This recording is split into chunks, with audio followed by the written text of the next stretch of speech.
रामकृष्ण हरी. नर्मदे हर, नर्मदे हर. आज आमचा 85वा दिवस आणि आम्ही अमरकंटकच्या जवळ म्हणजे चारखेडा या गावात आहे. आणि विशेष म्हणजे अमरकंटकवरून निघाल्यापासून मैयाचं दर्शन आम्हाला आज घडले.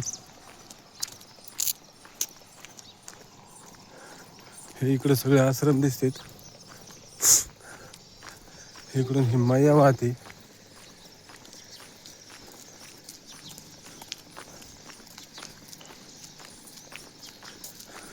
आणि याला ही एक दुसरी कोणची काही नदी आहे ती येऊन मिळाली.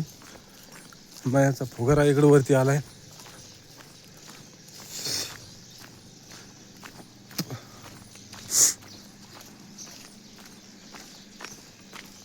तसंच आमची परिक्रमा आता एकदम थोडक्यावर आली. नर्मदे हर, नर्मदे हर. पहा किती अथांग पाणी नर्मदा मैयाचं.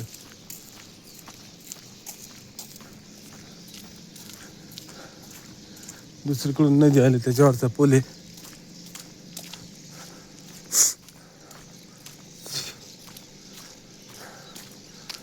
आमची परिक्रमा उद्या म्हणजे महाशिवरात्रीला बरोबर पूर्ण होत आहे. महाशिवरात्रीला ओंकारेश्वरावर जल चढवण्याचा आमचा मानस पूर्णत्वाला जात आहे. नर्मदे हर, नर्मदे हर.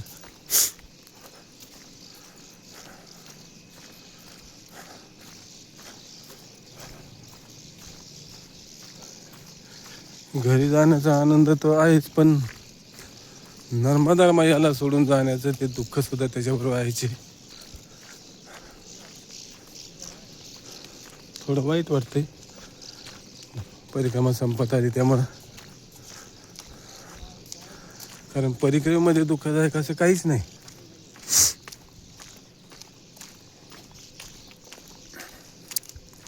काही अडचण येत नाही, कुठल्या गोष्टीचा तोटाडा होत नाही, शारीरिक इजा होत नाही, दुखणे भाणे येत नाहीत.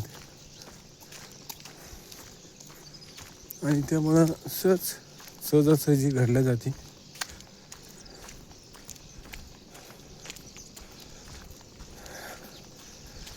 ज्याच्या भाग्यात ज्याच्या नशिबात परिक्रमा असते त्याची परिक्रमा ही होतच असते.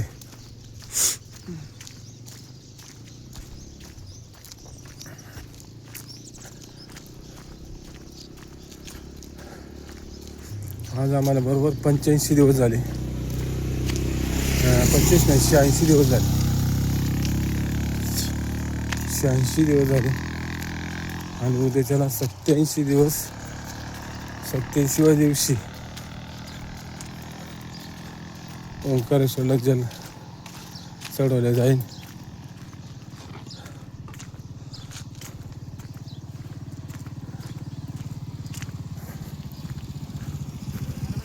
नर्मदे यार. इकडून आलेली एक वेगळी नदी आहे आणि इकडं ही मात्र नर्मदा मैया आहे. पलीकडचं काही जास्त दिसत नाही, तर धुक्याची चादर पसरलेली आहे. हा एक कुत्रा आमच्याबरोबर बरेच दिवसापासून आलाय. मेजर बाबा सुद्धा आमच्याबरोबर बरेच दिवसापासून आले. बरेच दिवसापासून नेमावर पासून नेमावरच्या पाठीमाग. हां. आणि मोरे बाबा तर पहिल्या दिवशीपासूनच आमच्या संग आहे. नर्मदे यार.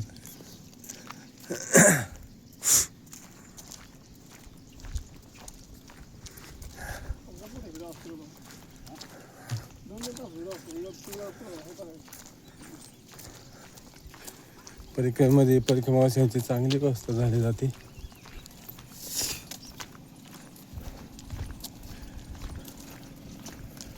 क्वचितच एखादा गरीब आश्रम असेल तर थोडीशी तारांबळ होते, जास्त काय होत नाही.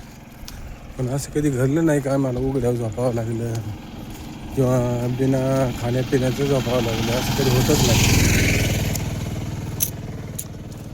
घरी चढायला खाना भेटतो, झोपायला मजबूत जागा भेटते, अंथरून पांघरून सकट मिळतं.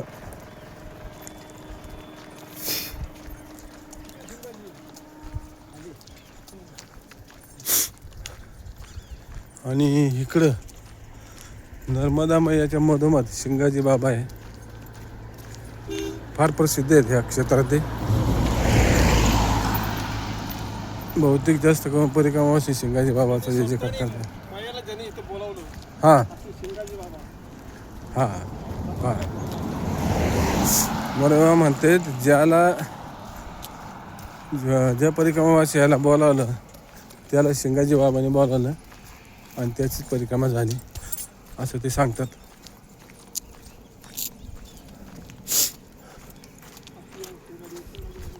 आता आमचं काही शिंगाजी बाबाला जाणं झालं नाही, कारण ते मायाच्या मधोमध त्यांचं मंदिर असल्यामुळं शक्यतो काही परिक्रमावासी जात नाही तिथं. भीती वाटते नर्मदा माया पार होण्याची.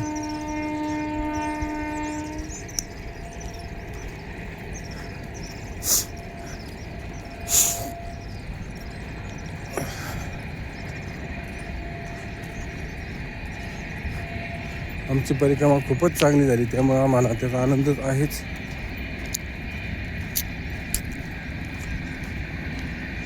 तुम्ही कोणी परिक्रमाला तर तुमची चांगली होईल हे मात्र नक्कीच आहे.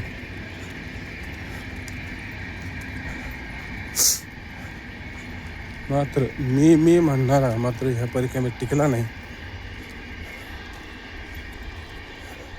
नर्मदा मैयावर तुमचं सगळं सोडून द्या चरित्र, ती तुमचा सगळा योगक्षम पाहिजे.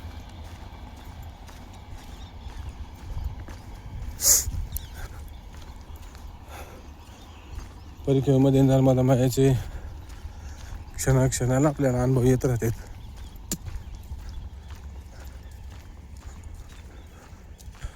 सुंदर अशी परिक्रमा सगळ्यांनी करायला पाहिजे,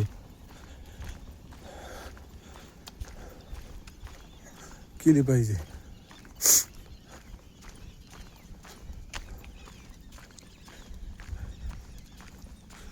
नर्मदा मायाचा पलीकडं ते धोक्यामुळं काही दिसतच नाही.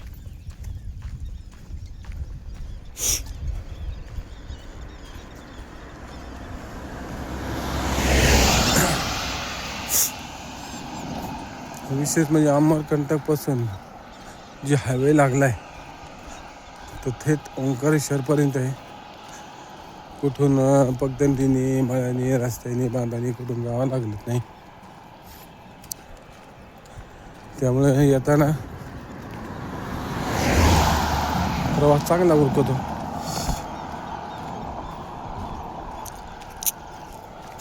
साधारणतः एका दिवसाला आम्ही 40 ते 45 किलोमीटरपर्यंतचे प्रवास करतो.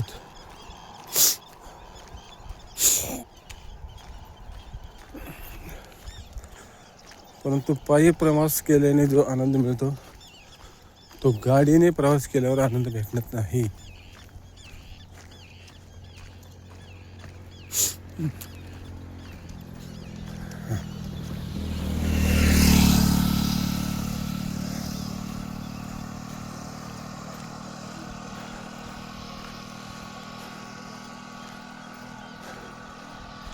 ठेवतो. नर्मदे हर, नर्मदे हर, नर्मदे हर.